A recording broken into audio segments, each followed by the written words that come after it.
ఏండి బిర్యానీ అంటే ఎవరికి నచ్చదు? ఎప్పుడూ రొటీన్‌గా చేసుకునేలా కాకుండా కొంచెం డిఫరెంట్‌గా చేసుకుంటే టేస్ట్ మారుతుంది. అలాగే మనం డిఫరెంట్‌గా తిన్న ఫీలింగ్ కూడా ఉంటుంది కదా!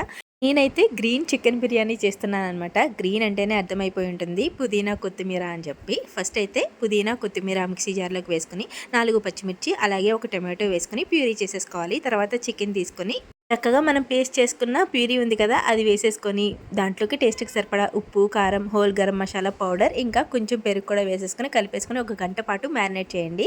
తర్వాత బిర్యానీ చేయడానికి గిన్నె పెట్టేసుకొని ఆయిల్, నెయ్యి 2 వేసుకోండి టేస్ట్ బావుంటుంది. తర్వాత బిర్యానీ స్పైసెస్ అన్నీ వేసుకొని ఉల్లిపాయ, పచ్చిమిర్చి కూడా వేసుకొని బాగా వేయించుకోవాలి. వేగిన తర్వాత మనం మ్యారినేట్ చేసి పెట్టుకున్న చికెన్ కూడా వేసేసుకొని బాగా ఆయిల్ పైకి తేలే వరకు వేయించుకోవాలి. వేయించుకున్న తర్వాత కడిగి పెట్టుకున్న బియ్యం అలాగే కొలతకు సరిపడా నీళ్లు వేసేసుకొని మూత పెట్టేసుకొని ఉడికిన తర్వాత ప్లేట్లో పెట్టుకొని తింటే పుదీనా ఫ్లేవర్ తగులుతూ సూపర్ టేస్ట్ ఉంటుంది. ట్రై చేయండి. అలాగే ప్లీజ్ వీడియోని లైక్ చేయండి.